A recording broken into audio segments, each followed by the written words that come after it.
Ciao Juventini of the world, my name is Giuseppe, welcome back on the channel. I hope you are all doing well. My friends, today we will have a really nice evening because I will not be alone, my friends. I will be with COLO99. You know that we call him Dan. His real name is Dan. He's doing amazing videos on YouTube. Hopefully you are all following his channel because he has a wonderful channel. Every time that they are speaking about a new player, like today they were speaking about that Argentinian player, Fernandes. Hey, I don't know who he is, and then I go on the channel of Colo, and then I inform myself. I see the highlights and skills and so on and so on. And especially now in time of Mercato, we will need the videos of COLO99.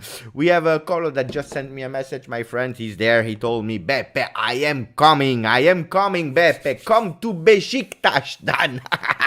So I hope you're all doing well because today we will do a tier list. You know that when I'm doing a tier list, I'm always too kind with the players, with the coach, with everyone. So today I invited Dan so that he can judge, and it will probably be a lot more harsh than me. I will not speak too much today. I will listen to him. I will try to ask him the right questions. We'll do a small intro together to see what he thought about the season, what he's expecting about the Mercato, because you know Mercato is crazy. Also, I have to thank him for the beautiful video clip of Mercato is crazy. I see already Lorenzo Monsante who's saying Mercato is crazy, Beppe. It is, it's true. And then we will go through the tier list maker. You know that tier list maker that can be really long. So hopefully tomorrow you are Siri wants to play. Siri, I don't know what I said, but my iPhone was thinking that I was calling him.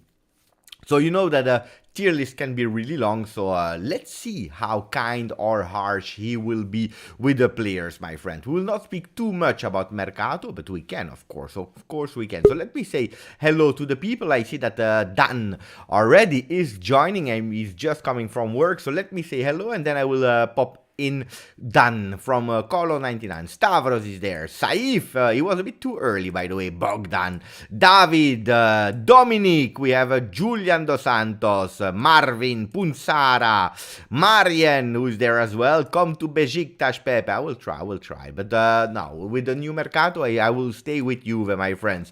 Ciao Dambarile. So let's pop in COLO99, my friend. Dan, he's here. Ciao, my friend. Let me put the bigger screen. Here we are. You hear me well? Ciao, buddy. How are you? I'm doing great. I'm doing fantastic. So, you were working? Yes. The traffic at this time is crazy, so had to break some laws to get here in time, but it's okay. No, I said, you know what, while the people are waiting, I will already say hello to everyone. I will also introduce you. That's what I did while you were not here. People, they know you, of course. And there are already nearly 150 people that are waiting for your big judgment, Dan, about the players. So, first of all, how are you doing, except of work? How are you doing? Yeah, good, man. Everything's good. Just busy, but I guess that's a good thing, I think. You would agree, too. I think it's better to be busy, keep your mind fresh, you know? Are you more busy during the year when you are doing the videos of the best moments and the new players, or during the Mercato when it starts to be really hot and fresh like now?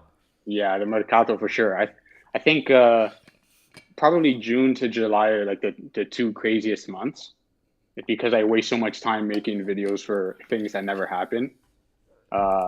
But then and then there's sometimes during the year where things pick up, but mostly during the Mercato, yeah. People are asking, are you American?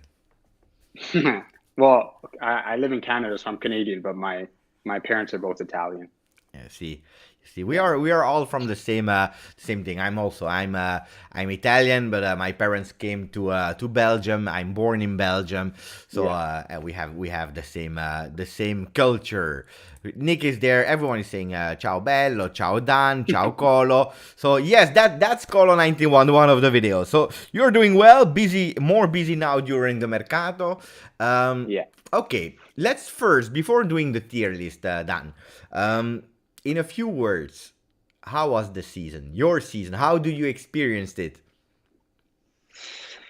Yeah, I don't know. I think the last season for me, I don't know if this was the same for a lot of people, but I find myself like kind of forcing myself to watch the games. I mean, obviously, I'm still going to watch them regardless, but I find myself like more distracted during the games, or I catch myself on the phone or on Twitter, which never really happened before. In the last few seasons, like I'm glued into the games the whole time, right? But I don't know, just lack of passion throughout the whole season. I don't know if it was the players or the coach or just the way we were playing, but didn't feel as great as the past few seasons, especially when we were winning.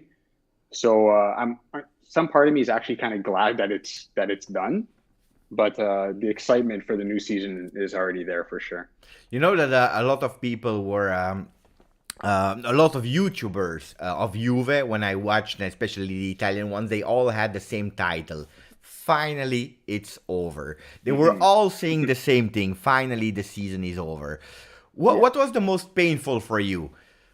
Because you already said it, you were on Twitter and so on and so on. Was it the fact that we were not playing a beautiful and attractive football? Was it the fact that we were not bringing home the results that we were expecting?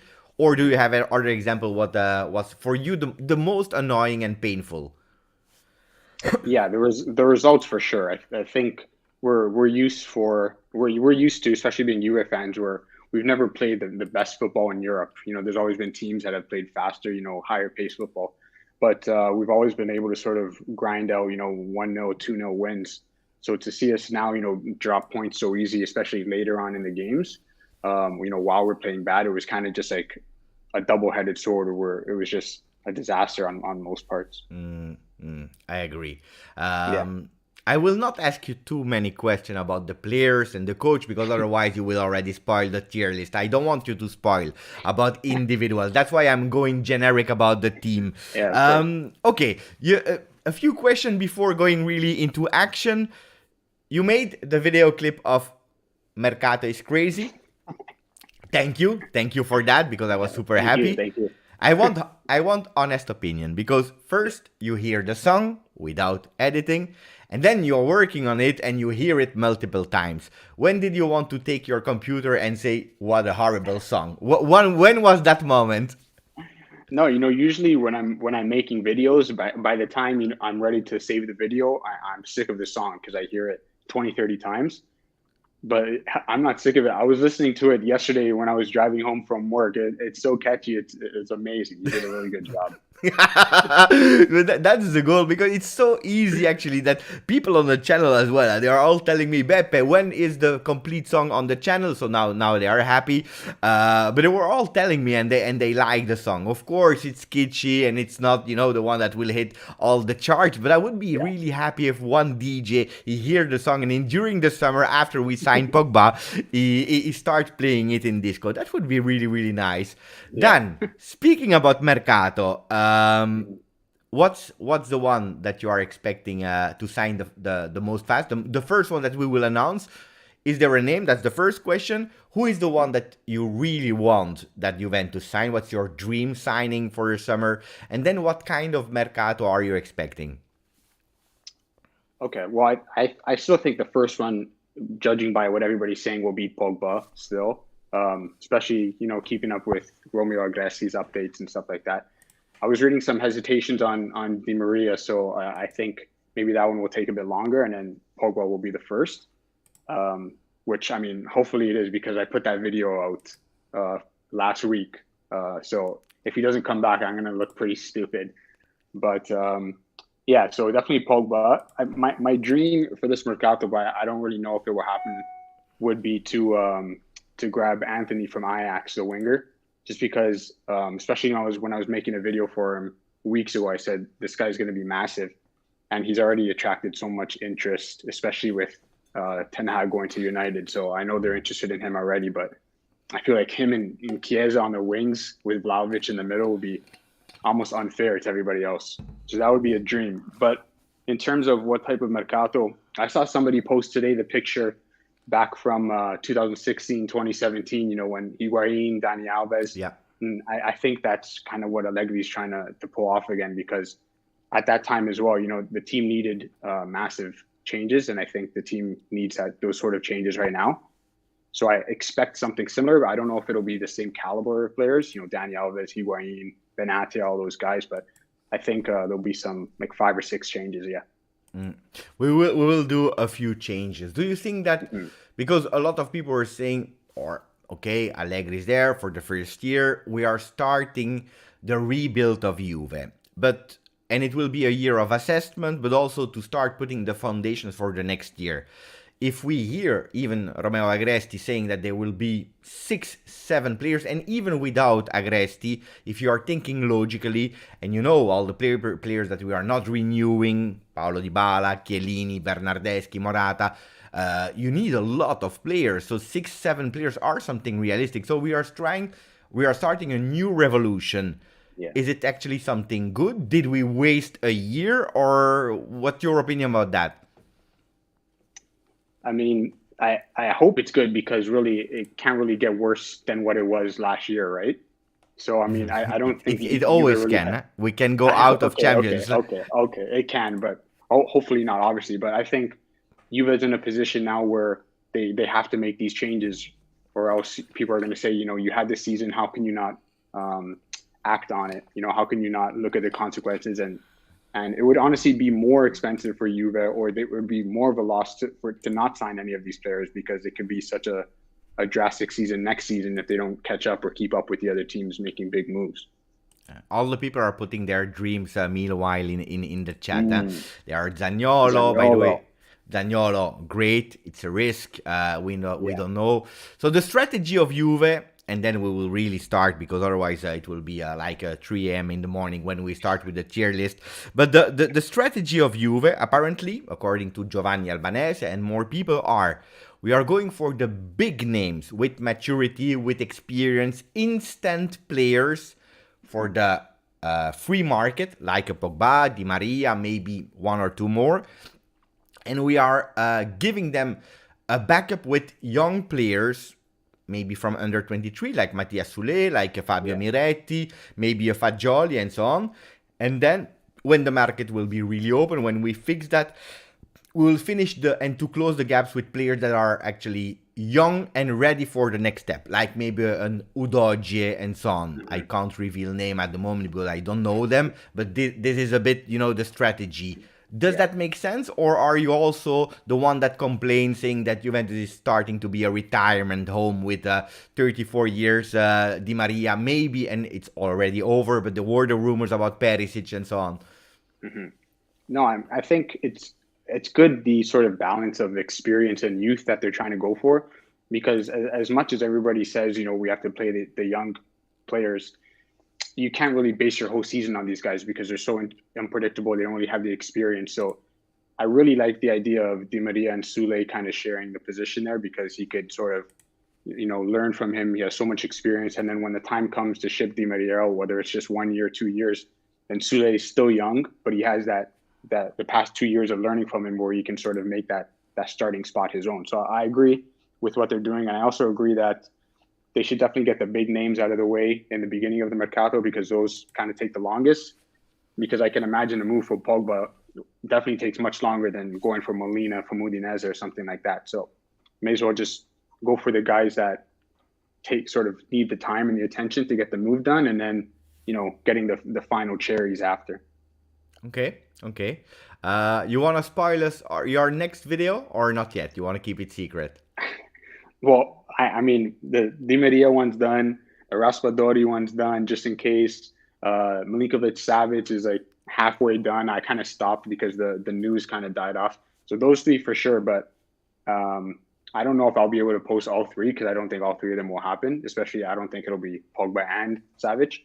But definitely Di Maria, hopefully, and Raspadori, hopefully, too. Raspadori is not we didn't give up on Raspadori at the moment, so let's see. Okay, Dan, I explain here. I will guide you through the players, because I don't know why it's like the last time he cut the head of all the players, but I know them. So what we will do is, you have a lot of sections here. You know how tier list works. So of course you have sell him, disaster, was okay, mediocre, he helped, great, or who's that? Who's that is, we never saw him this season, or so at least you have that kind of joker box. When I will take, for example, Szczesny, because we will go role by role, you will tell me in a few words, because we have 32 players to do, you will tell me in a few words, 30 players, you will tell me, like, you played great or not. If you want to, you can even give a rating on 10, whatever you prefer. And then you tell me for the next season, for example, Chesney, we sell him, or disaster, was okay, whatever box you really want to put him. Clear? Perfect. Okay, so before starting, I really want to play one time the Mercato is Crazy song. That's 1 minute, and then we start with the tier list. Okay. Let's go with the Mercato is Crazy.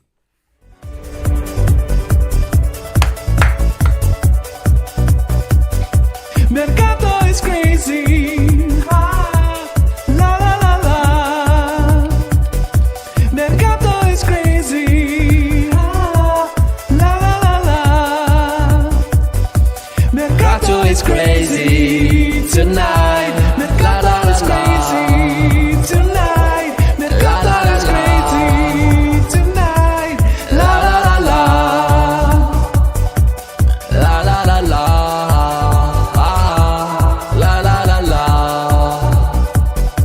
Mercato is crazy tonight, la la la la. Mercato is crazy tonight, la la la la.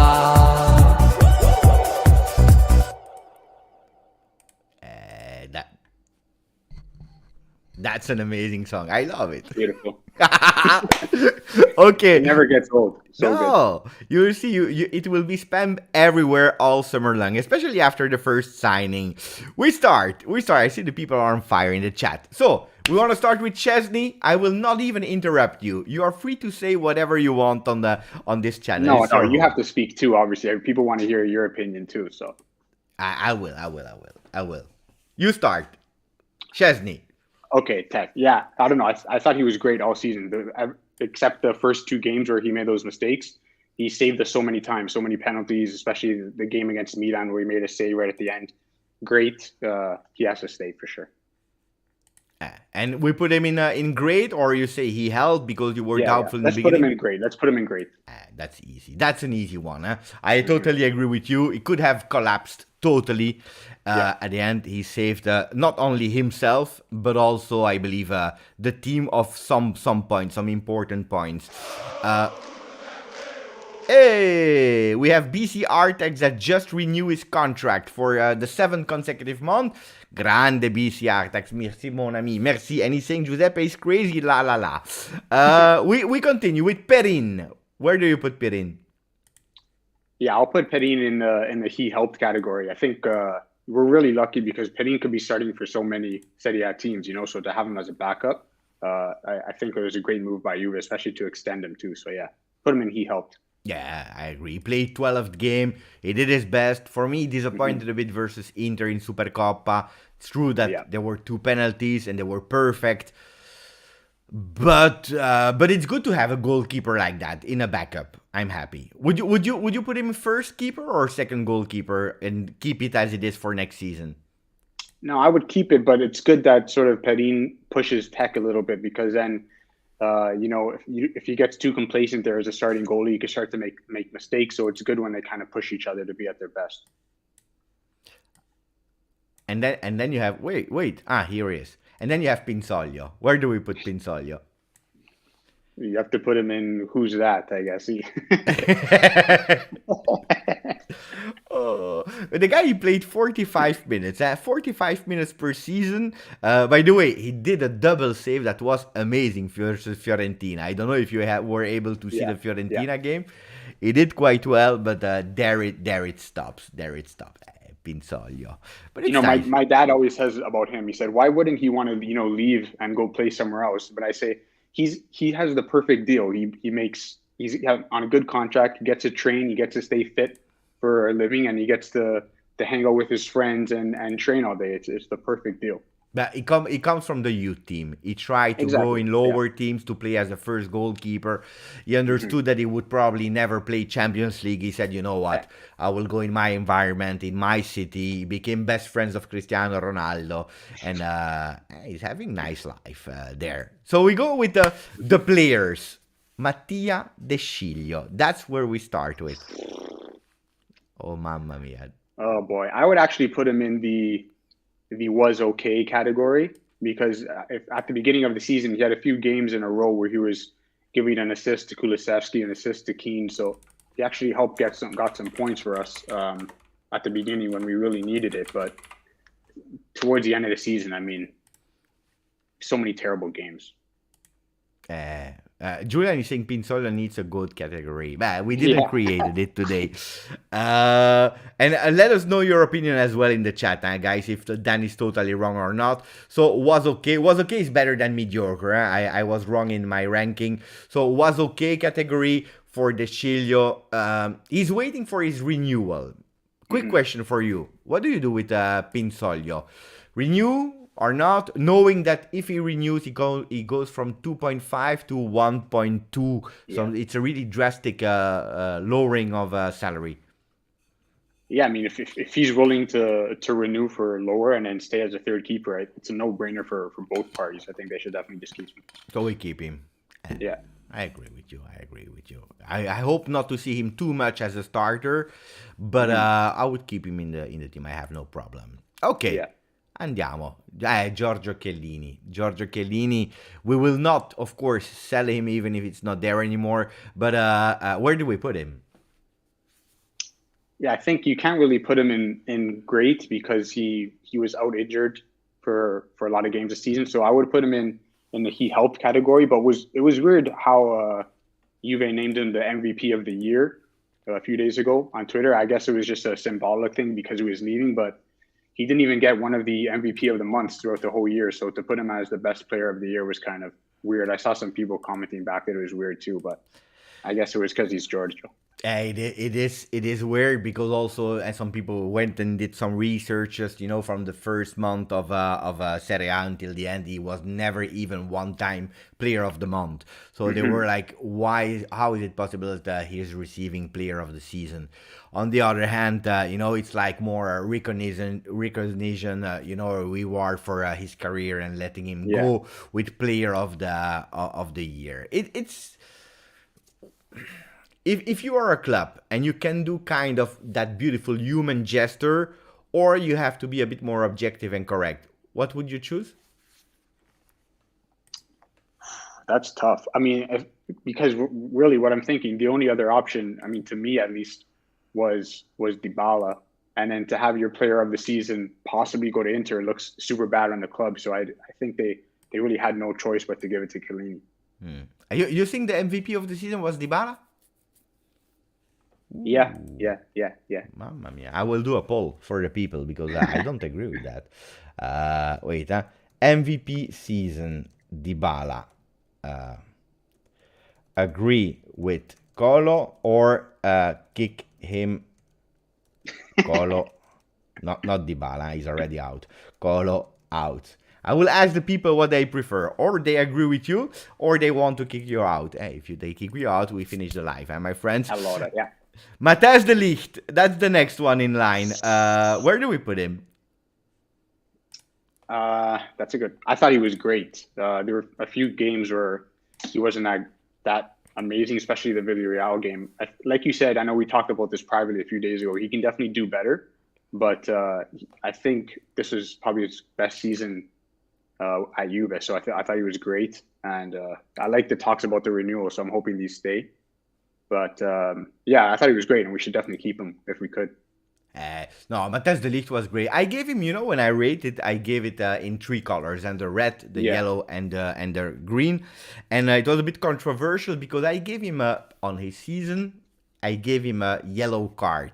Why did I do that? Because it probably, and it's hard to find your favorite player. It's really difficult for me now to identify really one player that is my favorite. In the past, it was super easy. Del Piero, it changed a bit, but Del Piero, and then you could find still. Now it started to be really difficult, but De Ligt is top 3 favorite player. I gave him a yellow because towards the end of the season, he was decreasing a bit in performances, and I'm expecting a bit more. I will ask you an objective question today.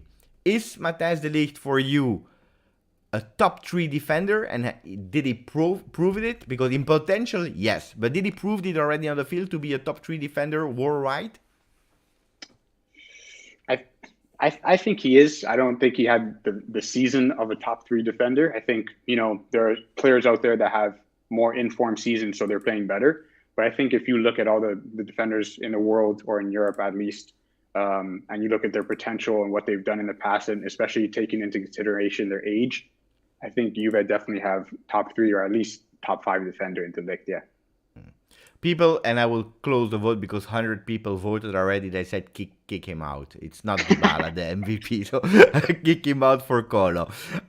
We continue with the next defender in line, Danilo. That's a controversial one. You have the one that are loving Danilo, and you have the people who are saying, yeah, it's okay, but what's your opinion? Yeah, I think that people just are kind of mad at Danilo because of the whole Cancelo stuff, but if you kind of separate the two transfers, I think he's been great for Juve, and he's sort of useful because he's played in so many places. So I think once you kind of separate, because kind of people blame that we lost Cancelo because of Danilo, it's not really his fault. So I think if you kind of separate that and look at how useful he's been to everybody, Pirlo played him everywhere, Allegri is playing him everywhere. He's covered so many holes, so I think he's been useful, and I put him either in he helped or great. I probably put him in great because I thought he had a good season. Great, Danilo? Yeah. I believe as well that he was great. I gave him also a green card.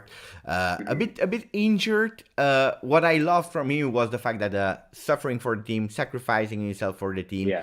He played also while being injured. Disaster when he was playing in the middle. Again, yeah, I received, I believe, unfair criticism because if they ask me to play, on the field instead of doing YouTube videos, I will suck. And but it's not my fault if Juve, they give me a contract and they say, "Hey, we need you as a left back." I will not do better than Alexandro. So speak about Juan. Hey, happy birthday, Juan! By the way, it's the birthday of Juan Cuadrado. Oh yeah, today. That's right. Yeah, Juan. Well, I mean, especially in that Fiorentina game, those points seem to be so crucial when it happened. Obviously, what happened towards the end of the season, we kind of just had a lapse in judgment, and then we kind of just started dropping points. But at that time, those 3 points against Fiorentina seemed like they were going to be so important once the end of the season came. So that goal was huge. And I thought he had a good season as well, but not as great as he was doing under Pirlo. And under Pirlo, he was so many assists, so many goals. He was amazing. So I would put Juan under the was okay category because he also had some games where he lost the ball so many times doing stupid decisions, simple passes that he wasn't making. So I'd put him in the middle, and it was okay. Hey, I agree with you. I was expecting more from Cuadrado. Cuadrado was not one of my favorite ones before Sarri. He impressed me with Sarri. He did even better with Pirlo. For me, his best season at Juve was with Pirlo. This year, not disaster, but no. I was expecting more. He lost a bit of concentrations in some games. I don't know, Cuadrado. I think you judged fairly. Yeah, I agree. I agree with you. And do we want to speak about Alexandro? He's the next in line. Sell him. It's easy. This is the easiest one. Gone. Is it the flop of the season for you? Yeah, it has to be. Especially after the Supercoppa. I called it. I remember because the Supercoppa was a few days after Chiesa got hurt against Roma, and I called it. I said because Alexandro had just recovered from injury, and I said that Alexandro recovering from injury is worse than Chiesa getting the injury. And then 2 days later, he does that stuff in the Supercoppa, and oh my God, I thought it couldn't be worse, and then it just gets worse. It was difficult. What's strange is that we lost faith in Alexandro since at least 3 seasons. He starts great this season with 2 games, max 3 games, and then he disappeared. How is it possible? How do you explain that a player that when we bought him from Porto and when he started at Juve, he was excellent, and then something happened where I don't know. Is there a logic explanation of one of the biggest downgrades of a player ever? Because that's really strange. if you think about it, it's been since Cardiff where he's been mediocre, because the first season he was great, but I remember the second season where we made it to the final. Chelsea were coming with $70 million offers, stuff like that. And then ever since that Champions League final, it's just progressively been getting worse and worse every season. I don't know if it's a mental thing or what's going on back behind the scenes, but I've never seen a player get this bad so quickly over a period of seasons. No, I agree with you. Alexandro was really difficult. You know that we will probably see him one more year with Juve, last year of contract, and probably will sell Pellegrini. And we'll come to Pellegrini. By the way, he's the next one in line. What do we do with Pellegrini? If it were up to me, I would keep him, but I understand the logic in getting some money for Pellegrini, having Sandro as the backup, and then, going all out for a better left back. So it makes sense to me. I thought I'd put him in the was okay category as well. I thought he had some good games, especially the one away against Lazio. I thought he was really good there. But also some games as well where his defending wasn't as great. He was making some mistakes. So kind of, I'd stick him in was okay. Yeah, that's a good choice. If it was for me, I would have put him in mediocre, because at the end he played, I believe, if I'm not wrong, 21 games, not even all as a starter. I have never been a big fan of Pellegrini because of injuries, and this year he had again some injuries because of the fact that we are looking for that green time players. He has that, but sometimes he's doing these stupid fouls that makes him being subbed off because of too much aggressivity. Sometimes he just sleeps. So I would not regret Pellegrini being sold. It's a pity, but he's already 23. It's not, a player of 18 where you say, let him do his mistakes, he will grow. So I would have put him in mediocre, but I accept because he did some really good games where he was also impressing me a bit. Right. I accept that was okay. People are saying Daniele Pellegrini, no doubt. Ciao Beppe, Colo in the chat. Ciao Locatelli. I also think he's not a Juve material. That's a comment of Guido. The Mercato is crazy, it's making me fail my exam. No, Locatelli, you have to be focused on the exam, because Mercato is crazy but also long. So first your exam and then you can continue. We go to the next Capitano, the real Capitano, already announced by Massimiliano Allegri, Leonardo Bonucci.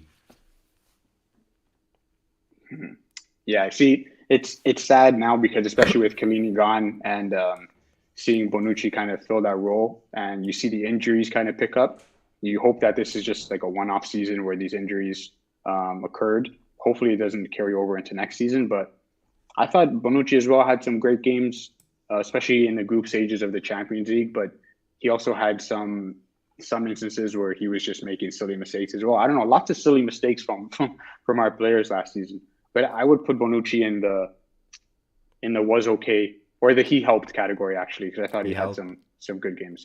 I agree with that. Do you think it's the correct choice to have him as a captain next season? Because that's already official. Yeah. I mean, really, if you look at the choices, I know Juve likes to do the player with the longevity and who's been there the longest, but I see people on Twitter asking for De Ligt and stuff, but with his future up in the air, I guess maybe Juve don't want to do that. And then Dybala, I didn't really see him as a captain either. It wasn't really a leader or anything. They kind of just did it off of appearances. So I think Bonucci as a captain now there's not really many other choices. I guess you kind of just want to give it to him until his time passes, and then maybe if De Ligt signs a long term, they can hand it over to him. He will. He started for the first time ever to have some injuries. Never happened before. He's 35. We will have a young player that is called Gatti that's come from second division. Who's your dream signing in defense? That's a good question, actually. But you want me to give you a few names? Yeah, sure. Okay. I mean, I already know who I'm going to say, but you can choose between Koulibaly, Bremer, Akanji, Acerbi. Why not? You can put him there as well. The list is long. You can go with a lot of center backs. Definitely between Bremer and Koulibaly because Koulibaly, just because I think that the meltdown on Twitter would be crazy. And he's what? I think he's 30, 31. So still many years that he can start for Juve, especially. And he's world class. So, but Bremer, I think, is also a good idea because you sign Bremer, but then you also stop Inter from signing Bremer. You know what I mean? So it's a win-win because whoever he goes, it's a good signing no matter where he goes. So I think any of those two would be great decisions, but it'll be tough, especially coming from Torino or coming from Napoli.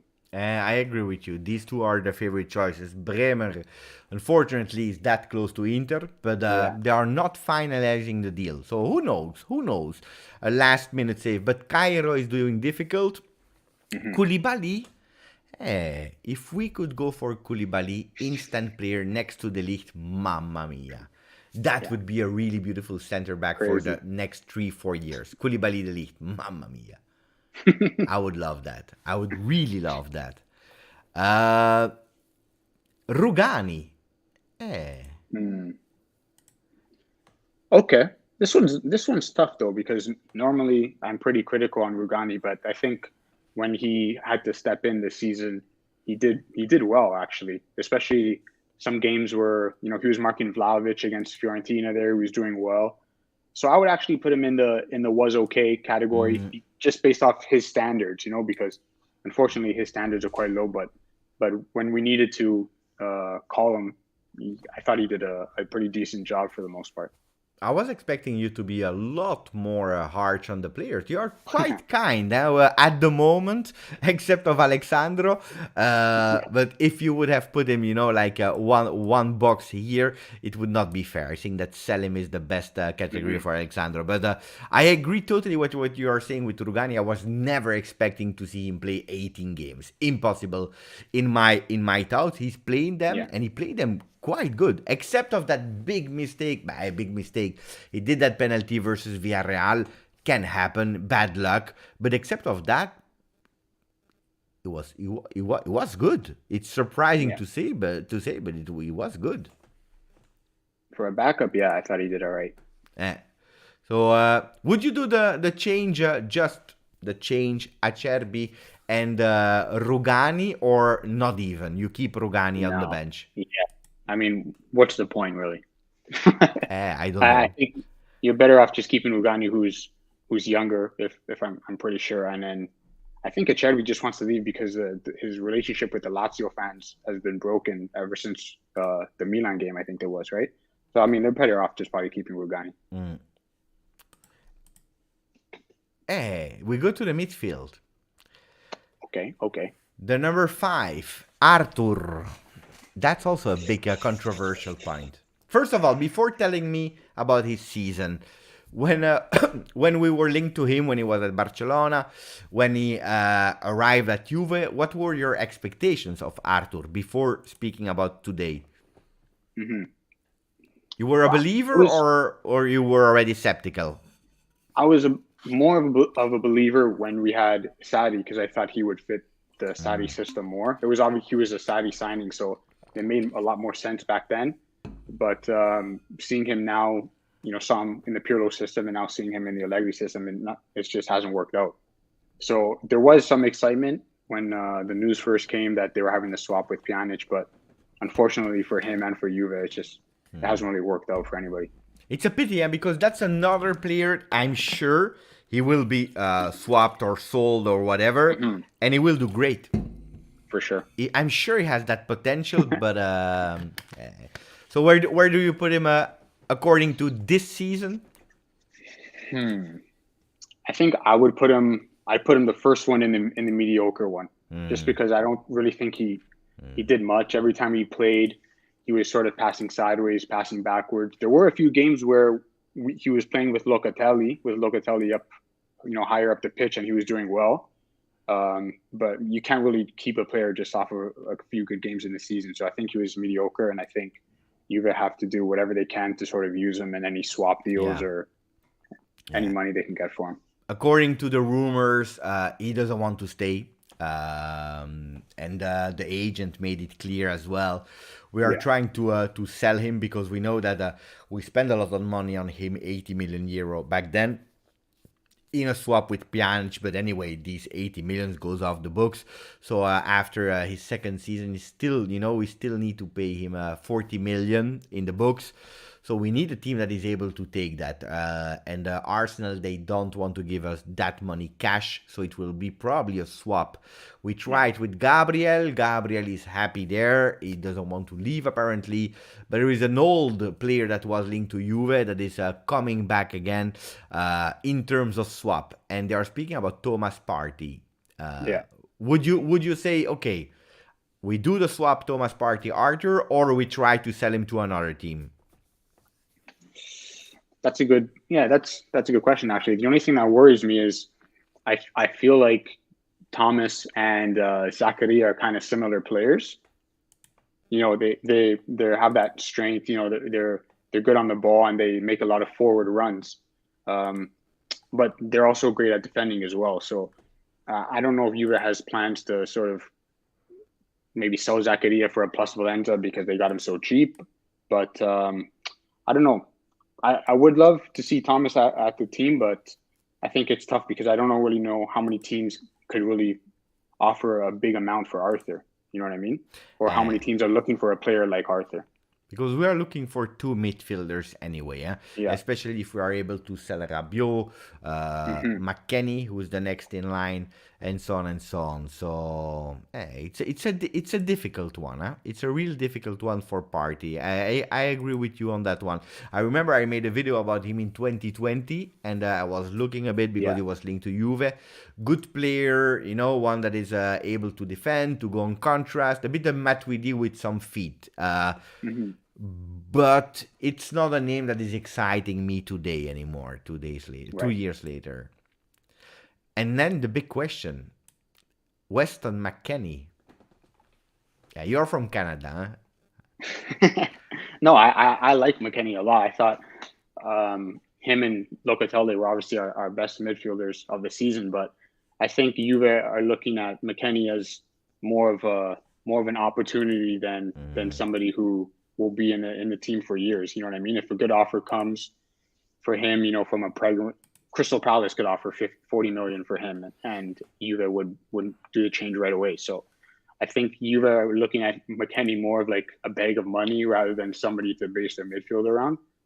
So, I mean, if a great offer came and allows Juve to get somebody of a higher profile, I would sell them, but I also wouldn't be opposed to keeping McKennie because he scored some goals this season, played really well. He makes great runs into the box, so I think he helps the team going forward a lot. I totally agree with you. It's one of the players that I really I like. I have a really nice feeling with him. He impressed me as well because in the beginning of the season he was not even playing. He didn't understand what Allegri was asking for him, and that's totally normal. Coming from Schalke, playing with Pirlo, he missed a bit of the tactical thing. Then he had also his problems with the USA team, which is okay. But then he really impressed me how quick he was actually adapting to the game, and at a certain moment he was on fire. I would not cry if he's sold, depending on who you are taking to replace him. So I agree with you. Where do you put him in our categories, Weston? Was okay, he helped, great. Yeah, I'll put him in the he helped category. I thought he had some great games and he scored some good goals for us. So yeah. I agree. Okay, another one that I'm really curious to hear from you. Federico Bernardeschi, the Lord. That one day you said that he was my favorite player. I never forget that. So where do you put Bernardeschi? Well, you put him next to Alexandro, please. Bernardeschi. I can't do it anymore. I can't handle him anymore. Especially when him and Alexandro play on the same side. It's a disaster. It's a pity, because again, this season he scored, and that's already something surprising. But it's not normal that you have to be, surprised because he scored, and Nah, we will not be renewed. That's clear. By the way, today there were some rumors that he started talks with Napoli. I don't know if Napoli if the right is the right club for him, because also Napoli fans are really passionate. They scream and so on. I don't know. What's a team you believe that Federico Bernardeschi could shine in? You can go European level, whatever. I think if he stays in Serie A, as tough as it would be for the fans, I could see him maybe even going back to Fiorentina. But I think that's his level. Unfortunately, he had so much hype when we signed him, but it just didn't work out. So I mean, sort of like a Europa League team level in Serie A, or even a mid-table team in England, I could see him doing well there, where he's not really the main guy, but the fans kind of look to him to, provide some assists, score some goals, and just do his job. I believe it's his chance to go to Tottenham, because at Tottenham, if they hear that it's a player from Juve, they're happy at the moment. They don't care. They sign everyone. They are super happy, whatever name. So, but yeah, it was bad. It was bad. Kiko Chiesa, Federico, from one Federico to the other. That was the big shock this season. And it will also last really long, because we don't know when he will come back. Right, yeah. That was after the magic season, also individually with Pirlo, and then Euro 2020. Disaster. Yeah, this one, it's kind of tough to judge Chiesa, especially with his injury coming even before the halfway point of the season, right? It's true. And even when he was playing, he wasn't scoring as many goals or attacking as much under Allegri, because you know how Allegri plays. He wants him to defend a bit more. But he did have some good games, especially the one in the Champions League against Zenit. He scored the goal against Napoli too. So I thought when he was healthy, I thought he was in the great category. It was just too unfortunate about his injury. So where do we put him? Let's put him in great, just because I feel bad that he got that injury too. You see, at the end, you're a good guy. Huh? You're a good guy. The feeling, the heart is stronger than the brains.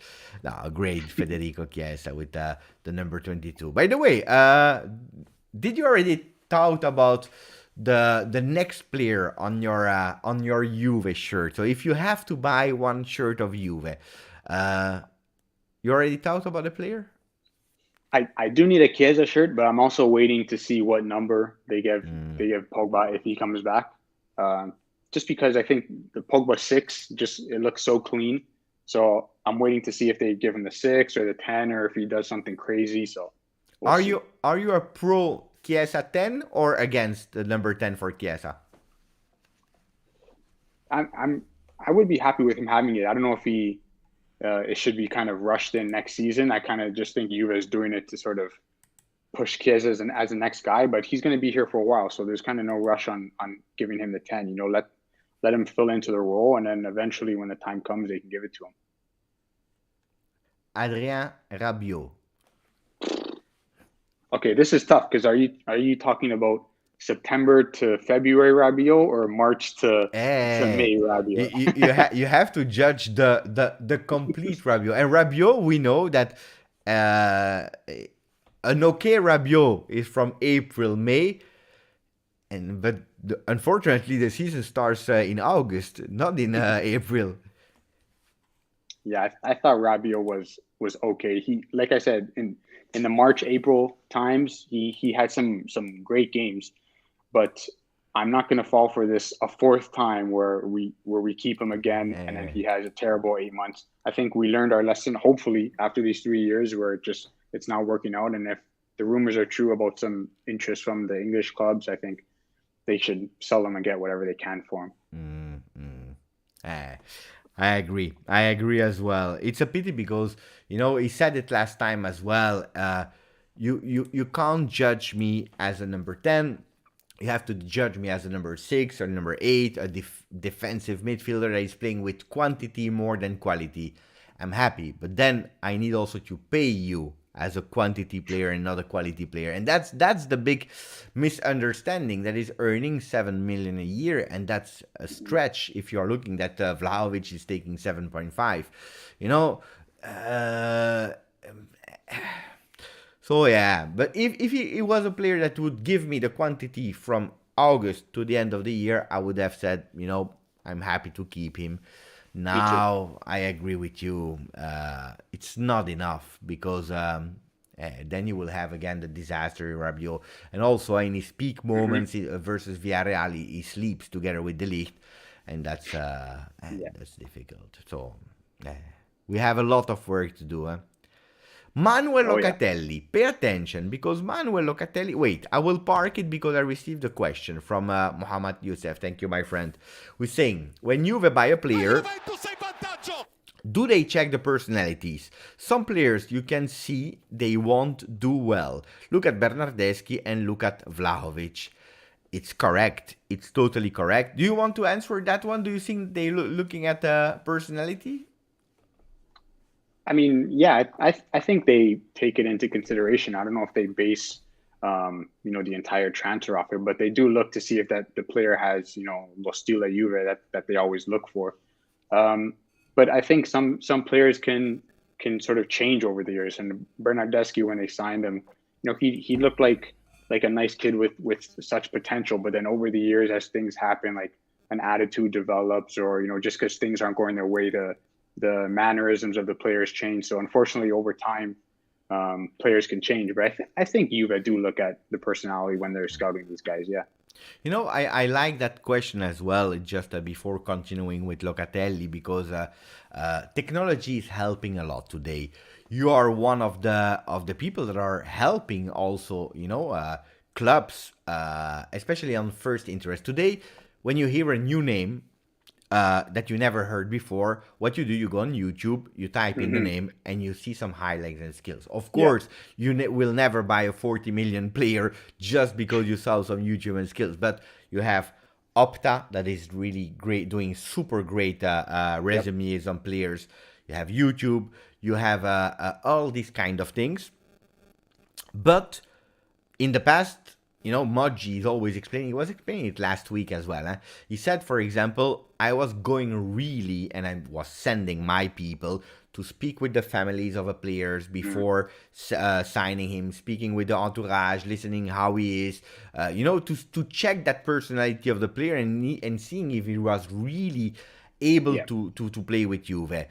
They were missing a lot of this technology part, but they were still doing it. Today, I know, like a Solskjaer, for example, he said, I learned a lot of training by playing a Football Manager, for example. Didn't succeed that well at Manchester United. Yeah. But do you think they are pushing too much using technology and they need a bit of that vintage approach? Yeah, of course. There should be a balance. I don't think you can rely on either side, because then you're just asking for trouble. So I think the balance is sort of obviously using these Felipe Melo. Yeah, that's a good question, actually. That's a good question. Obviously, there are a few that come through the cracks where you just think, what were you thinking at the time? But for the most part, I think they obviously have a system where it's important to have a balance, of using technology, but then also having an eye test and seeing the type of person that they are before you actually sign them. I agree with Rada when he's saying that Juve was on Berna since years and years. It happened. It's hard to wear the Juve shirt. It's not an easy task, especially when it's going well. It's easy. From the moment that you are in the tough seasons, it's hard. So Locatelli, what about this season? Because you have two judgments. Some people that were expecting way more, and then you have the people that are saying that he did a really great season.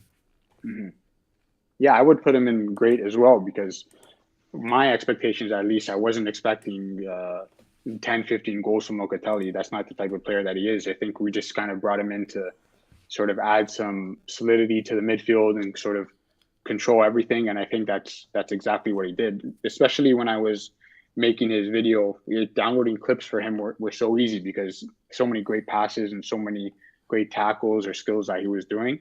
And I think he had an amazing first season. You couldn't even tell that he was a new signing, really. He kind of fit into the midfield so easily. I think Allegri doesn't too. I agree with that. The eternal question, the big debate. If we play a 4-3-3 next season, where do you want to see him? Not where you think, but where you want to see him. As a defensive midfielder, regista, or do you see him as a box-to-box on the left or on the right? Yeah, I thought he was great as a box-to-box, every time he kind of played there this season, especially in that Roma game. I remember when he brought on Arthur to play the regista, and then he pushed Locatelli up when we were down.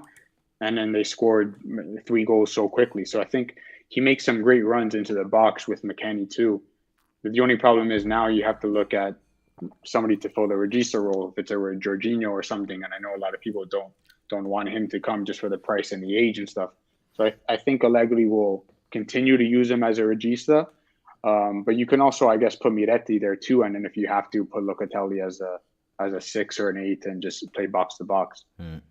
I think, and it's controversial what I'm saying, but I believe that Locatelli will be, and it's not negative what I'm saying, but maybe not already this season, but for sure in 23-24 will be the first sub of the midfield. That means that when you are doing your starting dream 11 of Juve with all the players that we have, you will never have Locatelli as a starter, but he will be at the end the one that will play the most games.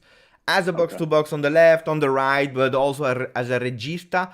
We had a player like that, and probably Locatelli will be stronger, but Tacchinardi, that was never in the starting 11. But at the end of the year, when you were watching, he was the one that was playing most games. Because he's fitting everywhere, and unfortunately, he will never be considered, because, if you go for Pogba, he's playing. He will be the starter on paper. And he will probably play as a box-to-box on the left. And then that's the position where Locatelli was doing really great versus Roma and so on. So I believe it will be the interchange player ready to play whatever. Is it wrong what I'm saying?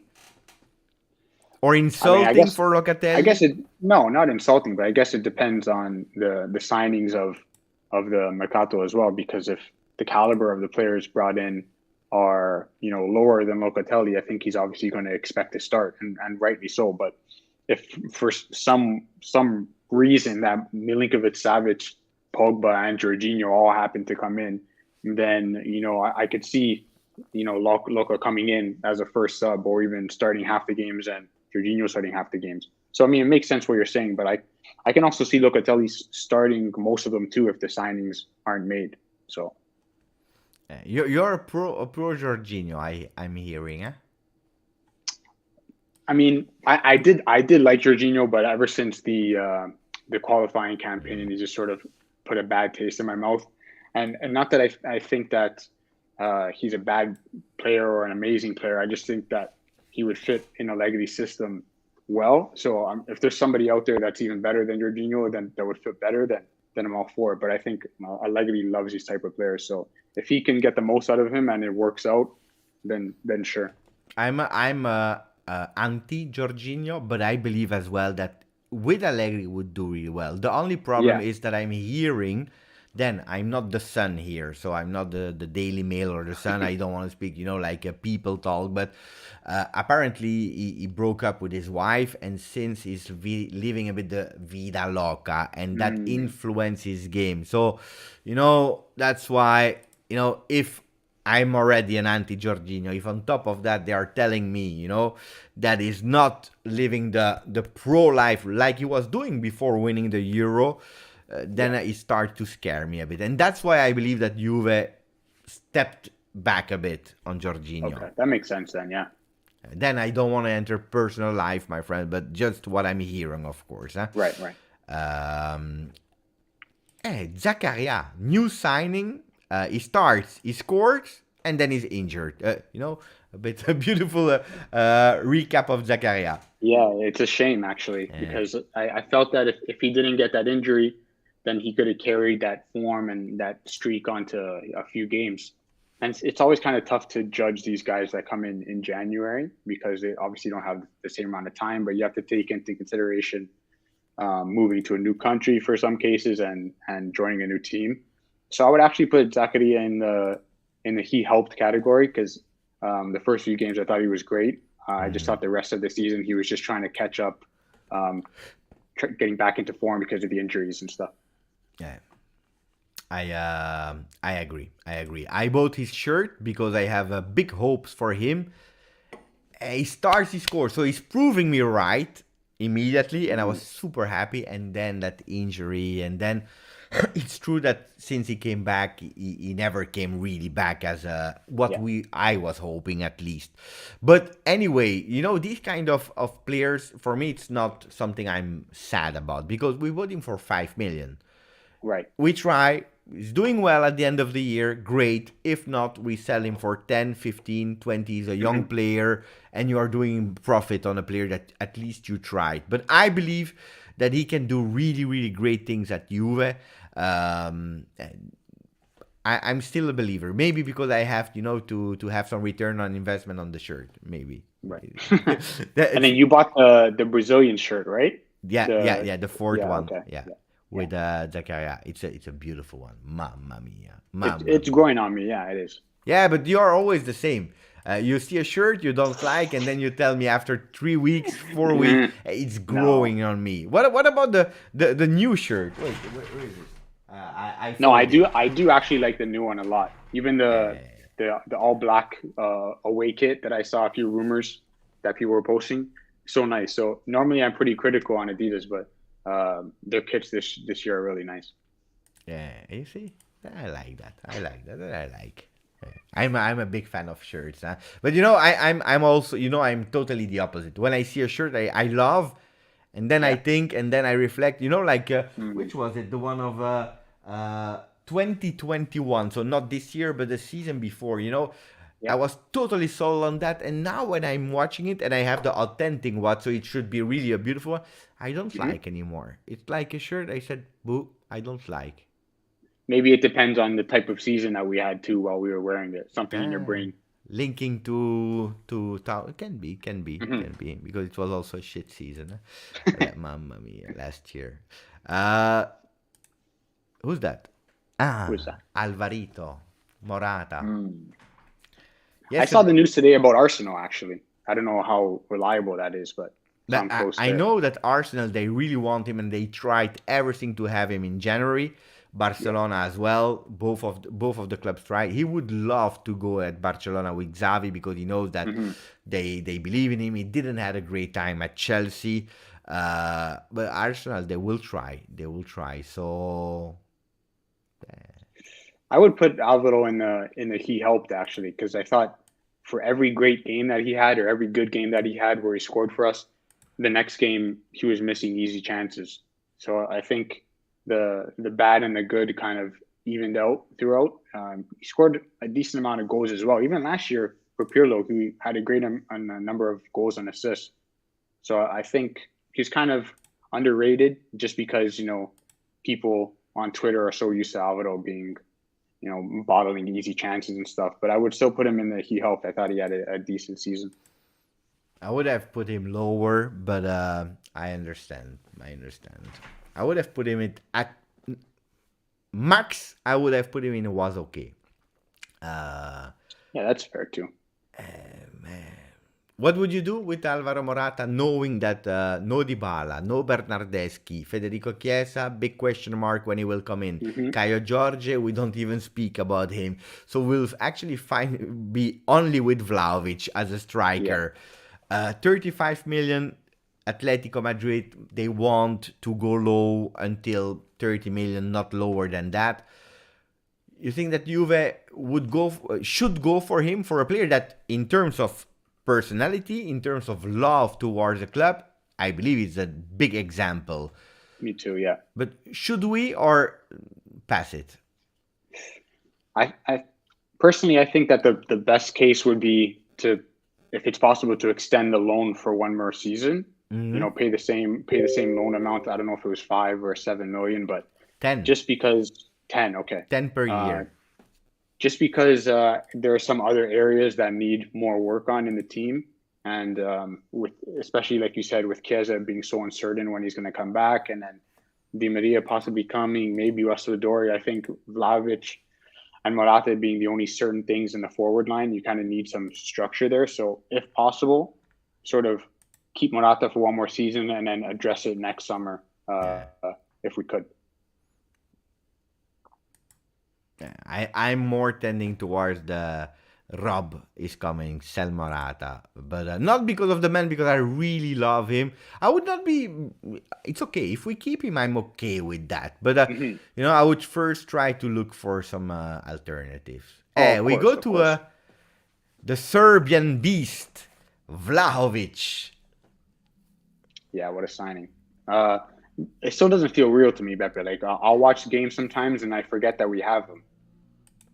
Like, and that week that we signed him, I mean, other than the Cristiano Ronaldo signing, like that news, that whole week where all the stories and stuff were coming out were crazy. I was getting no work done at the office.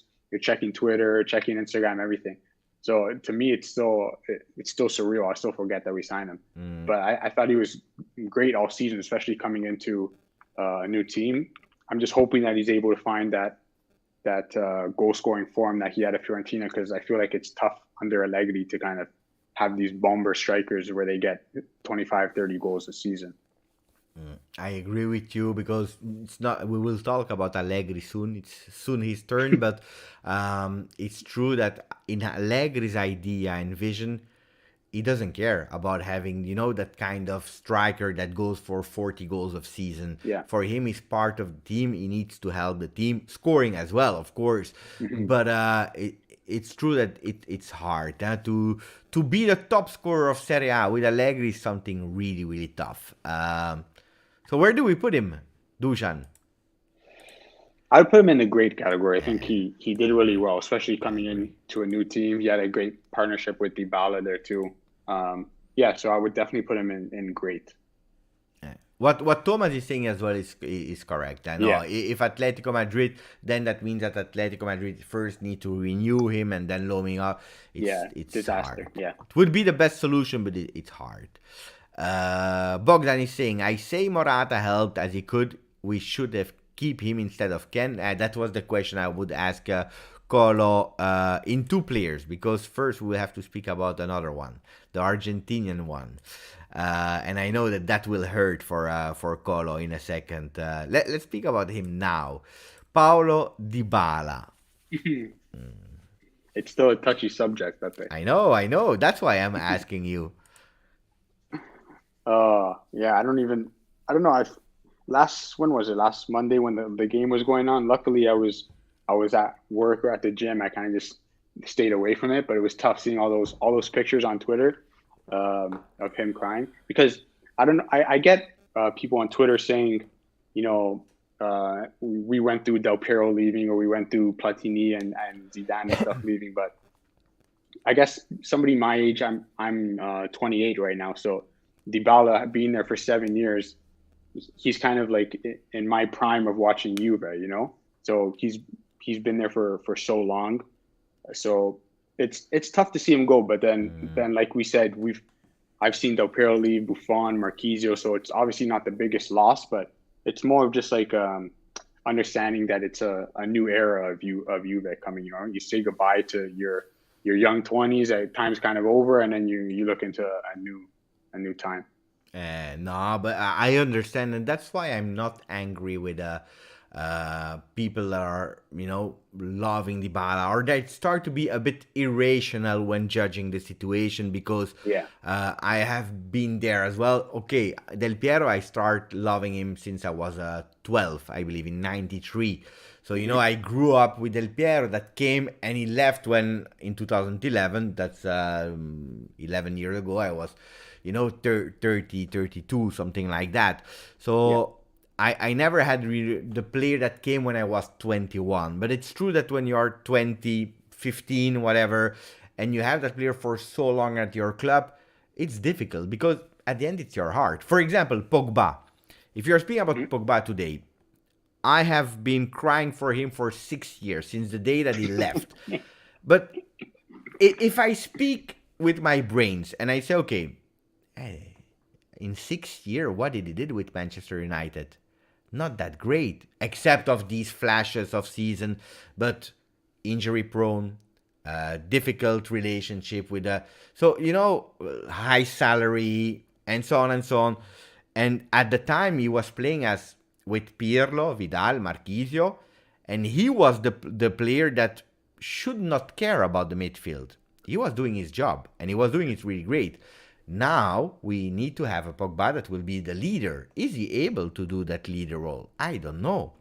So I totally understand when people are saying, we start to be irrational. But I believe, and that I always said it, for me it's the perfect decision that Juventus has made. And people are complaining, but we lose him for free. Juve, they tried to sell him. He said no. So you can't, say to someone you need to leave. I think it's we turn the page and we move on. You said earlier that for you it was your MVP of the season. So you will put him in great this season. I mean, I guess it doesn't really make sense for me to put him anywhere else, but I would actually, I mean, I guess I have to, but if I could, I would put him in the he helped category as well, just because logically, he had some great games where he scored some great goals, but he disappeared so many times as well, which, I mean, nobody can deny that as well. No matter how big of a Dybala fan you are, there's so many games where he just doesn't show up when you need him to, unfortunately. So, I mean, I put him as the MVP just because he scored a great amount of goals and had the assists, but I think as his overall play, I would put him in the he helped category. I agree with that because he did some spectacular things and sometimes he flopped and he disappeared. Then he had behavior and so on and so on. Andy, he's saying if he's going to Inter, then his tears were more fake than Amber Heard's. What do you think about the tears and then the possibility of him going to Inter? I think regardless where he goes, the tears were real because I agree. It's like I guess leaving a job or leaving your friends after 7 years. I think anybody would feel emotional at that time. But I guess going to Inter, I don't really know what to think about it. I mean, obviously it would pain me to see, but I'm not really sure what other offers he has as well. So if his choices are limited and he wants to play in the Champions League, if Inter is the only team that's coming after him, what else is he supposed to do? Kind of stop playing, or go to Rome, or go to like a Sevilla or something that's only offering him a contract. So I mean, he did his part at Juve, and then unfortunately, if he goes to Inter, it happens. But I don't know how many other options he really has. For me, I agree with you. Of course, seeing him with the Inter shirt already every single day, Gazzetta dello Sport are putting him with the Inter shirt. So I start to get used to it. But of course, it will hurt because it's something I don't want and wish. But guys, they are professional at the end. There is one person who can't go to Inter. It's me. I'm the face of Juve on Twitch. I can't go tomorrow. Hey, the contract is over. Let's go to Inter, to Milan. Because, that would be really, really, really strange.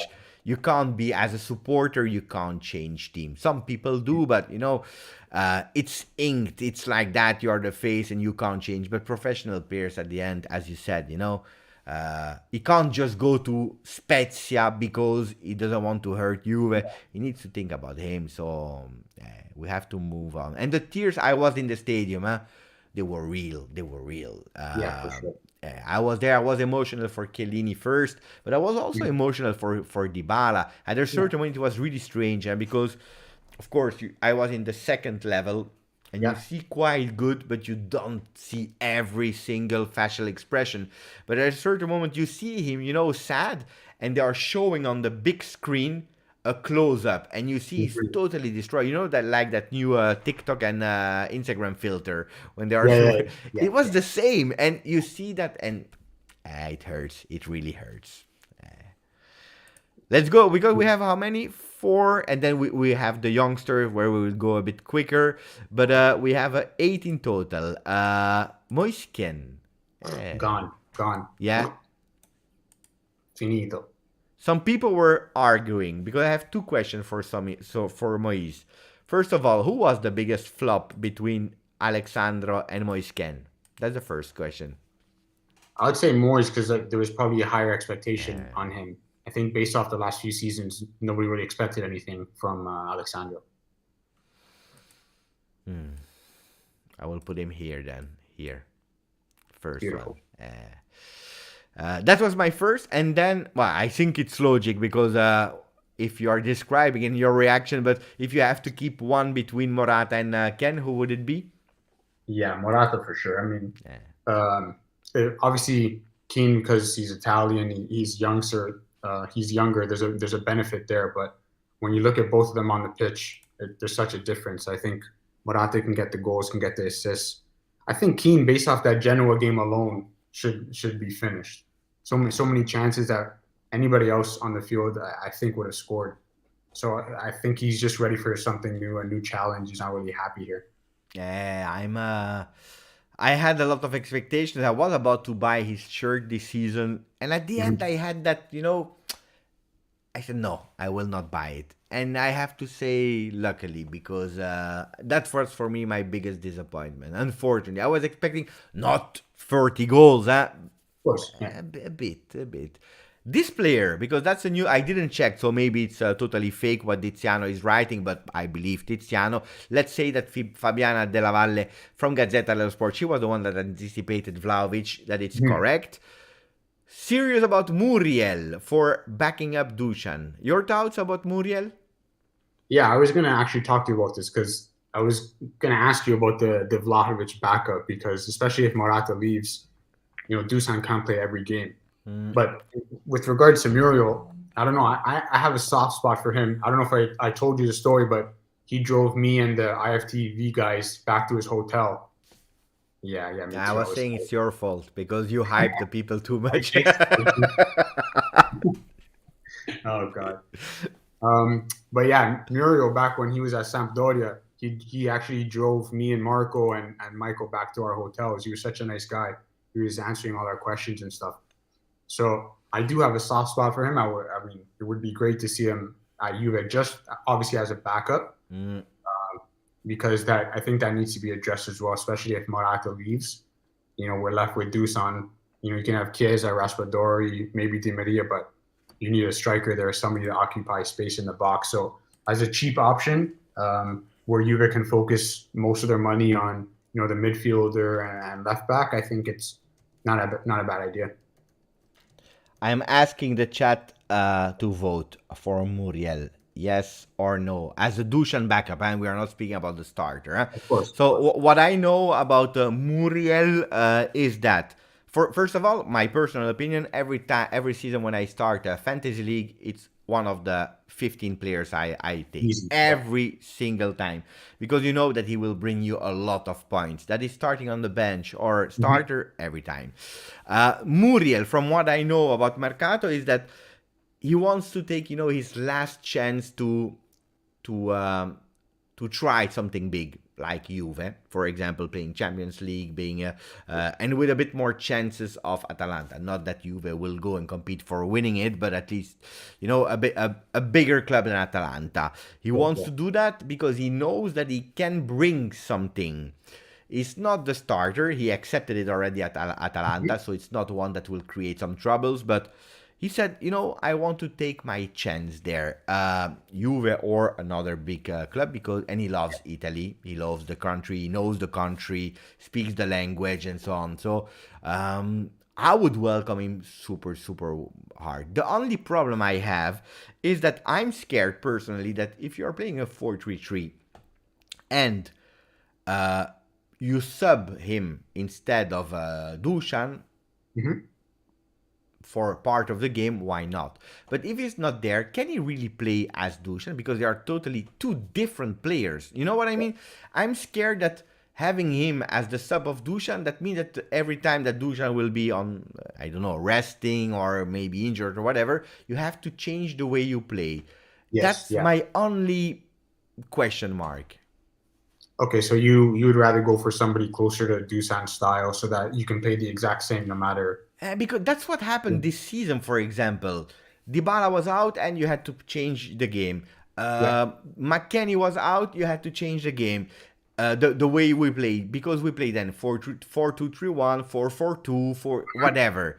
We never had, like, for me especially, when I'm preparing a game, every time I was asking myself, okay, who are the players that are there and how can we play today? How will Allegri play?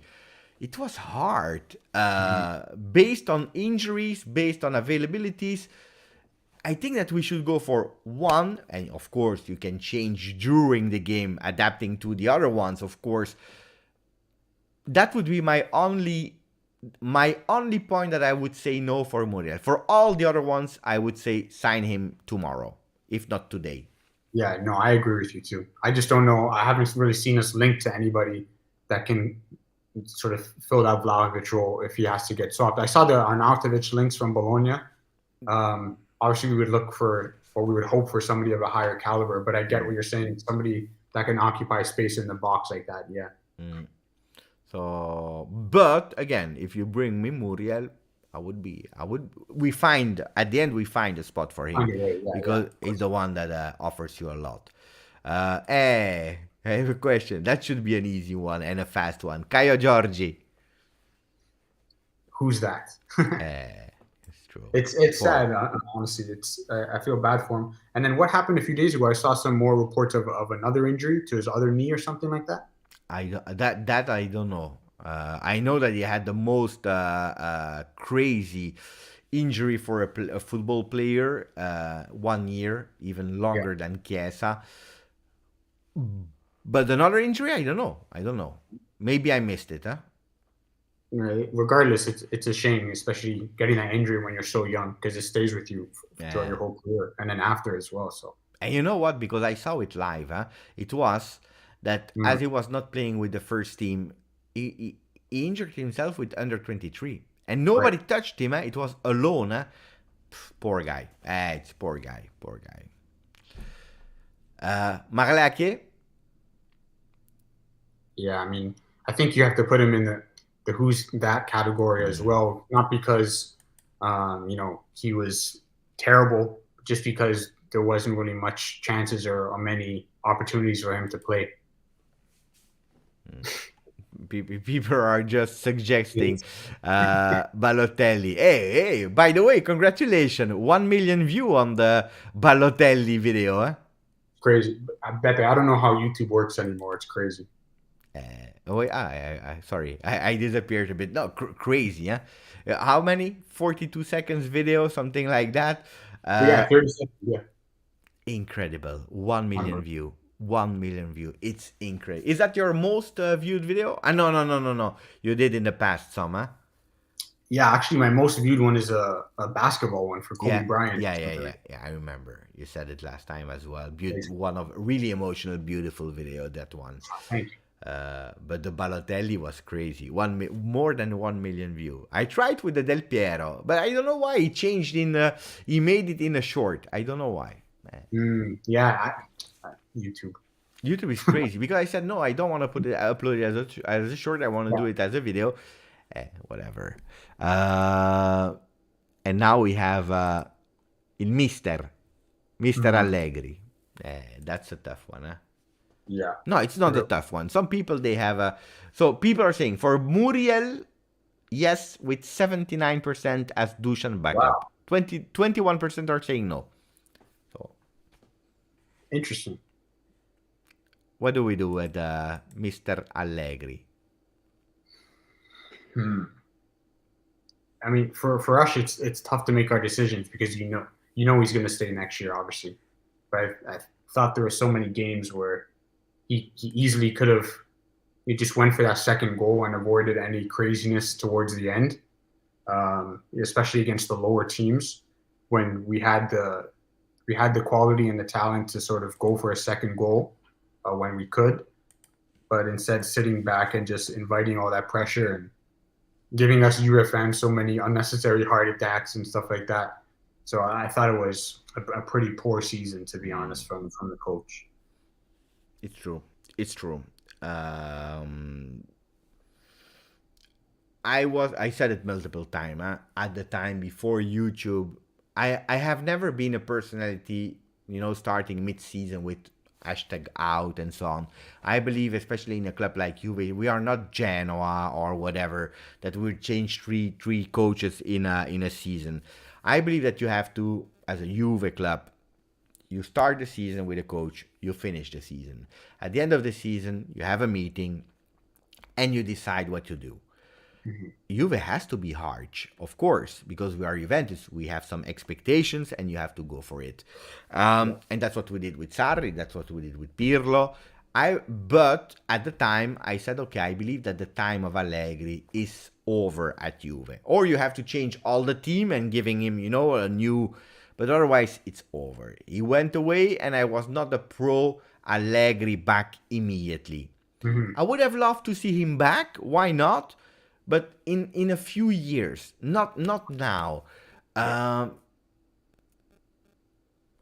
because we wanted to go in a journey, in a road of changing way of playing, giving a more attractive, more offensive, more initiative-taking football.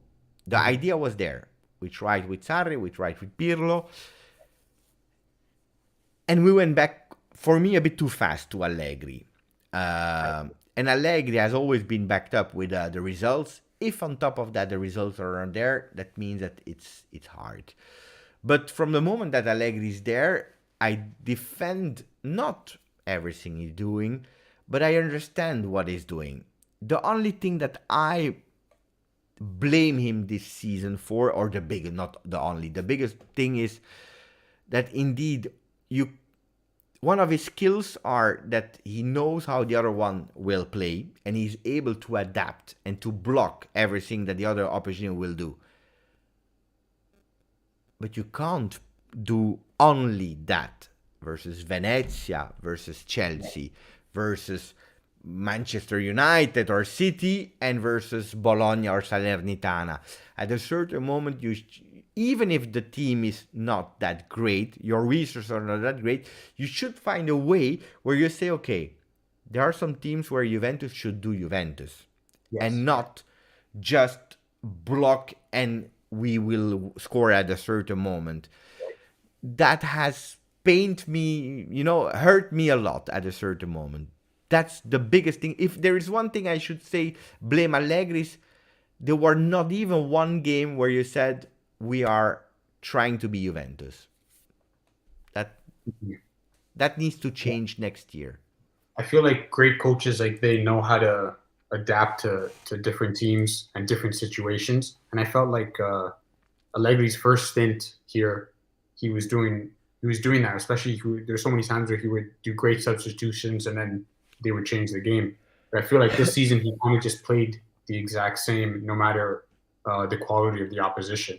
And he was kind of waiting for the other team to make a move before he made his move. You know what I mean? He would kind of rather react to the other team than sort of make the first move. And it just that kind of backfired most of the times.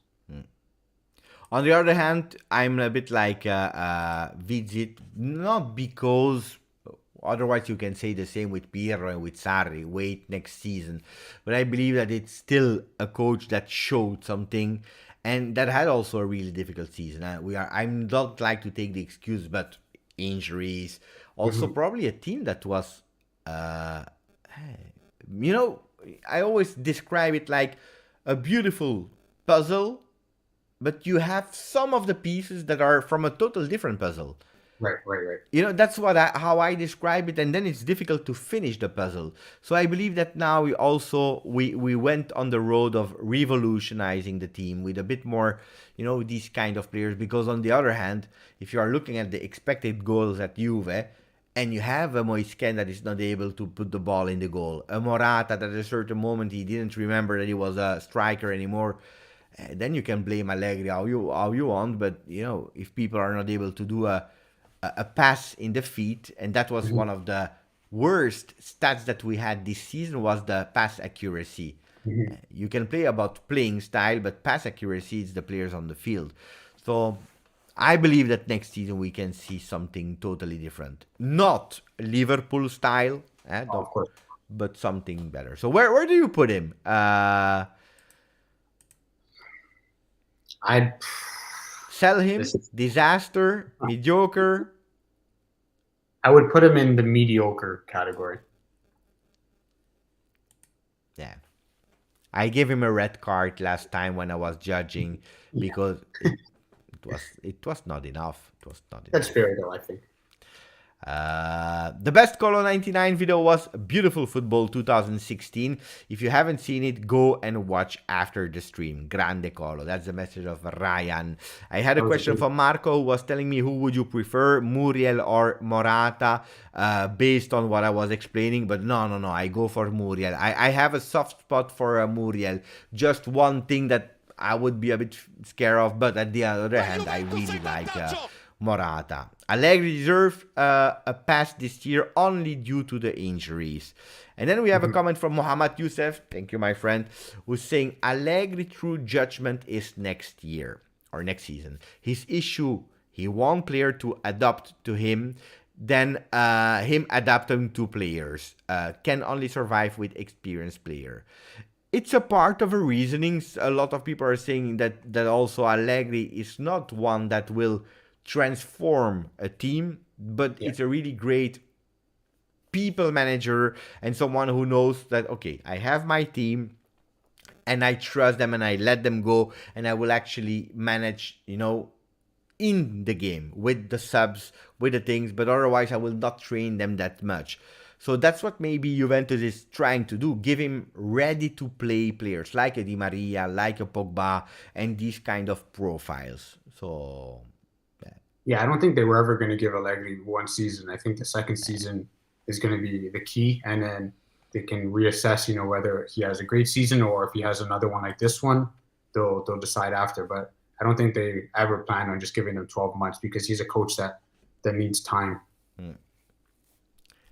We have 4 youngsters. We can do all of them, except of no, we don't. It's not true. We don't have 4 youngsters. We have Ramsey. Where do we put Ramsey? Yeah, gone. So we don't discuss about Ramsey. And then we have. Wait, I will take a moment for Miretti later. The winter, where can we put him? I think the winter and unfortunately Sule as well. You have to put him in who's that because they didn't get too much time. I agree. Especially under Allegri. I agree. Sule can potentially be one of first team next season. We'll have to show as well in summer camp, but he can potentially be one of first team. So that's for me a good news because I really like him. But he will need a bit of physicality. And then you have Miretti. And Miretti we saw, huh? I thought he was great in the games that he played. Maybe not so much the Fiorentina one, but his first few games, I thought he did really well. And even after, when you look at his stats, he created so many more chances than, if Arthur were to play that game or if Rabiot were to play in that position as well. I think he just brought like a good sense of fresh air into the team. And there were so many times where he could play the ball backwards or play the safe pass, but he chose to sort of find Vlahovic or find Dybala in a difficult spot. But I thought he brought a big difference compared to our other midfielders. So, yeah, definitely I would keep him. I know it's tough right now.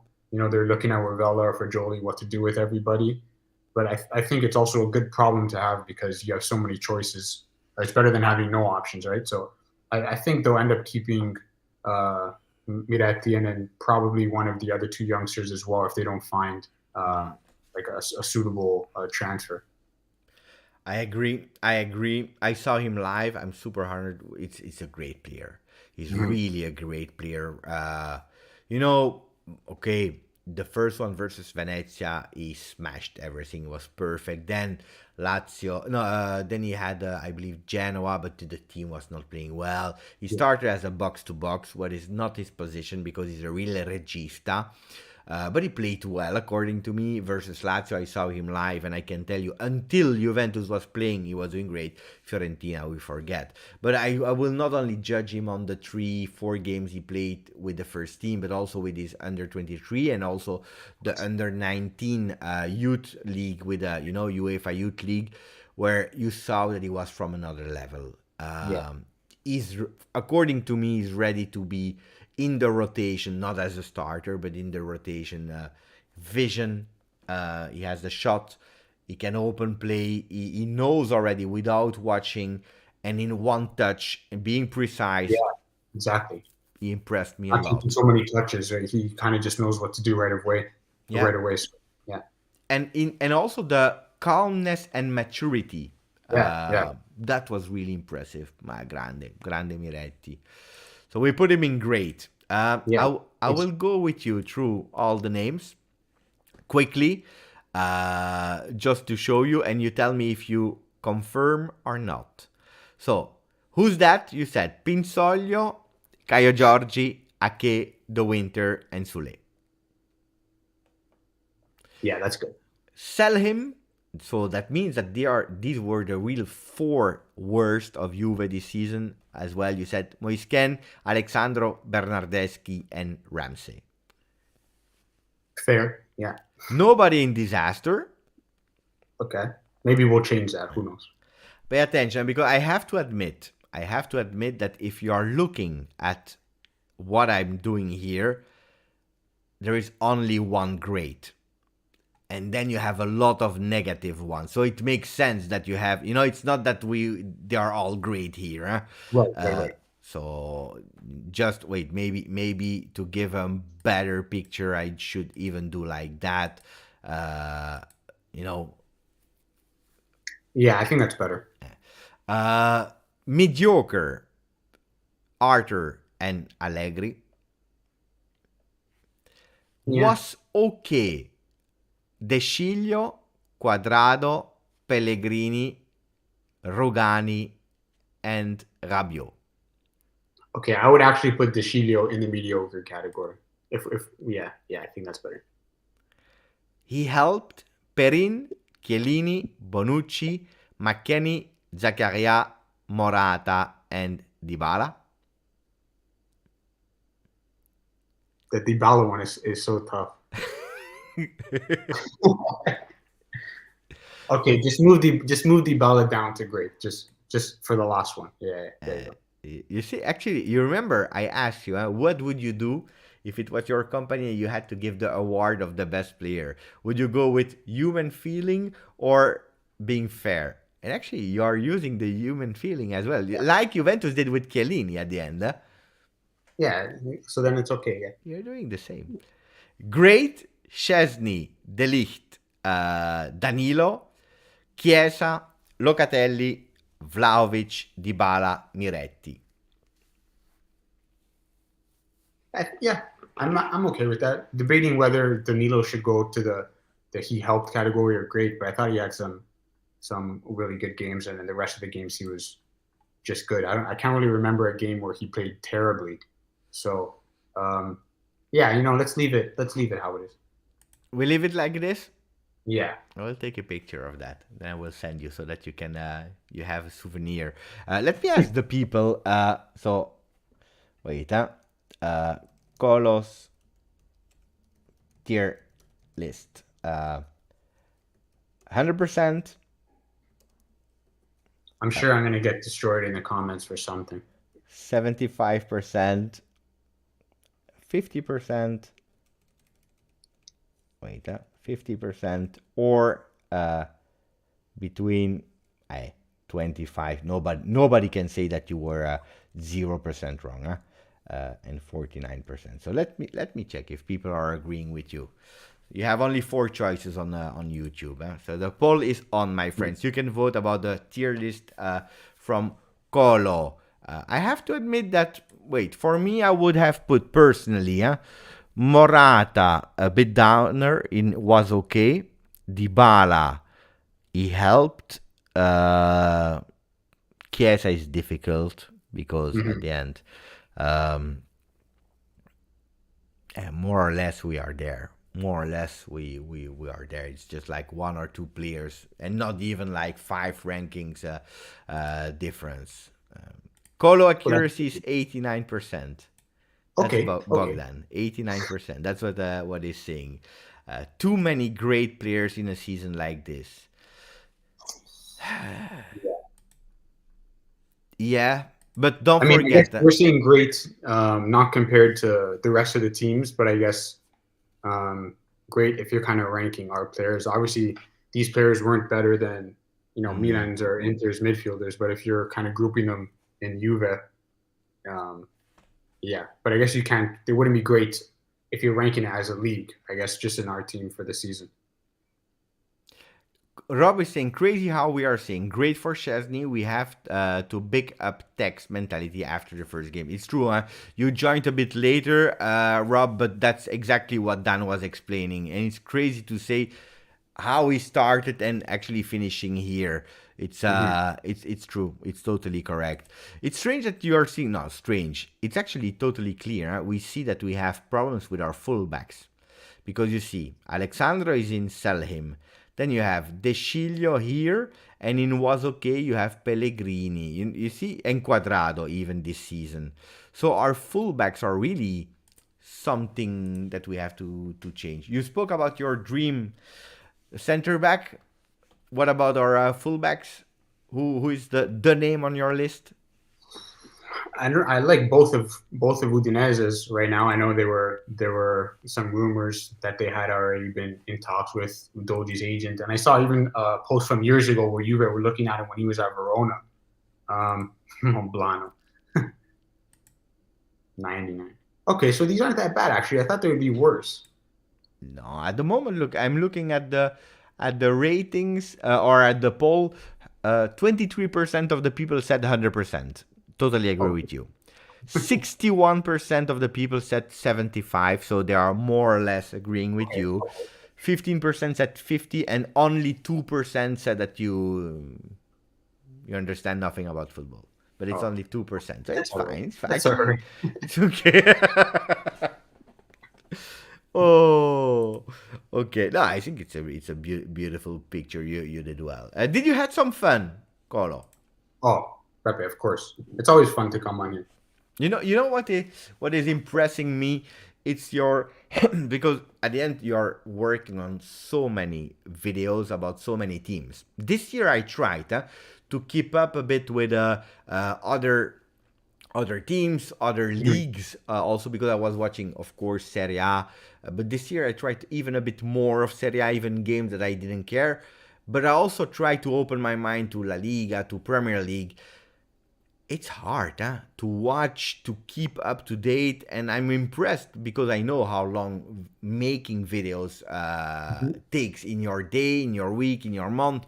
So I'm impressed by your international football knowledge, but also especially about the details of knowledge about Juve, and that shows if there is a team that you're supporting, it's Juventus, because you can't go and deep dive in all the teams like that. And No, I was super impressed. I know you already, but you reconfirmed the good things I was thinking about your football knowledge. So it's not just making videos; it's also understanding the game. Yeah, a little bit. That I love. What's the next big dream you have, or something that you never did that you want to do? Did you already think about that? That's a good. I guess you mean like work or video wise. Yeah. Yeah, that's a good question. I know recently I've been doing some stuff with Marco and the IFTV guys and helping Serie A do some videos. So that's always been a big dream for me. So to see it finally happen is crazy. It doesn't even feel real. Even if it's just small things here and there, it's such an honor to do stuff with the league that you grew up watching or you still watch. So it's crazy. But yeah, I'm just happy running the YouTube channel and then posting new Juve videos. It's crazy seeing all the fan engagement and stuff like that. So yeah, it's amazing. I hope you're the best. We will have a few works and adaptations to do for the channel as well, because the intro we have Dybala. Yeah. We'll have to remove him. We'll do a new one. We'll do a new one for sure. Maybe Vlahovic and Pogba for sure. Yeah. Yeah, for sure. Pogba. Wait. It's not 100% sure. You know, it can change every second. No. Hey, if there is something that you would change personally on my channel, because I know that you are watching parts of the live when you are working and you watch some videos, if you would change one thing on the channel or something that I have to do better or that I never did and that you would love to see. I know that we didn't prepare, so I'm really asking you out of the blue. this is good. I think if you were to ask me this like maybe a few months ago, I would say like it was great of you to sort of message me for the new thumbnails and like the new banner and all the stuff like that, because I think it really put like a whole brand and a whole theme to your whole channel. You know what I mean? Before you were still doing an amazing job, but like the thumbnails were different based off the video, but now it has such a theme and the colors all match. Like the colors even match the lights behind you now with the colors that you use on the thumbnail. So I think it looks so much more professional now and so much more high end. I think it all worked out. So it was genius of you to sort of think that that had to be done. Grazie, Dan. We have Ron, who extended 8 months as a member of the channel, even if the family one. So grande Ron, that is always watching from his nice store in US. He's saying, speaking about Udinese, is Deulofeu an option if Raspadori isn't? He's not expecting and he wants to stay in Italy. From what I know, Deulofeu is that close of Napoli. Napoli, Yeah, Napoli. So especially with Insigne leaving and Mertens with his contract almost done, yeah. But I mean, for Napoli, it makes sense, to be honest. I think it's a great move. Yeah, I believe that Deulofeu can be a good fit there. I believe that the club like Juve, Milan, even if he failed at Milan at the time, now he has all the confidence and so on. I think the next step is a Napoli for him. Maybe Juve will be too much. Poor Udinese too. Everybody's coming for their players, but that's what happens. That's the cycle. They are happy. Yeah, they take some money. Yeah, they take some money. They are speaking already about 30 million for Molina, so that's not bad. But it's like a bit, like Sassuolo. Huh? Udinese was a bit the Sassuolo at the time, with all the talents that they had, like Quagliarella and so on. So you have some clubs that are made like that. They are feeding the other ones. Yeah. But they are cashing in a lot, and so let's not pity them because they know what they are doing. They're surviving. Lex is saying, hopefully we get to see Raspadori video. We said it in the beginning. Raspadori is not over. I believe that depending on all the players you take, there will be a spot for Raspadori. And even if he's an Inter fan. By the way, you know what? I didn't even tell you. In the Mercato is Crazy video, at the end, you show Raspadori because, we were talking about putting him. Yeah. You know what you did? You put Raspadori when he's scoring a goal against Juve. I was like, the first time I didn't see that. And then I watched. I said, but it's Szczesny in the goal. So that means... I already had the video downloaded for the Raspadori video, so I just used it. Yeah, that's the goal against Szczesny this season. Well, I said it was a beautiful goal. It's true. It was a beautiful goal. I accept because we are in top 4. I accept. But this one, I said I have to say Dan. Dan, I don't know if you have more questions about Mercato or to the chat or we can because it's already like nearly 2 hours. It went fast. So it went by fast. Yeah. Wow. So if you want, if you have something to say, add it. Otherwise, we can go in closing moment. No, I think we're good, but we can always do another one of these, like maybe towards the end of the Mercato or something. We can review everything if you want. Yeah. Hey, go. You send me a WhatsApp and you come whenever you want. Even and sometimes if you want to jump, the only time because I want also to go with more guests. That's something I want to do for the new season. Because sometimes I miss a bit of interaction. Because I have my ideas, my vision, and I always try to be objective, leaning toward the club, taking a point of view. But it's my vision, and people that are following the channel, they know. So my opinion will not change from today to tomorrow. And I need a bit also of other opinions of players of the game and so on. And there are so many great people out there. So that's the thing that I really want to do for next season. I know it's always hard with job in the week and so on for people that are living in US, Canada, and so on. But that's something. So whenever you want, you jump in. The only thing that I'm not a big fan of is having guests in immediate post game, because there it's it's Everybody's so emotion reactive and everything. Yeah. but otherwise, whenever you want, you send a message and we do. I'm quite quick to organize, and people, they love you, so this is your channel as well.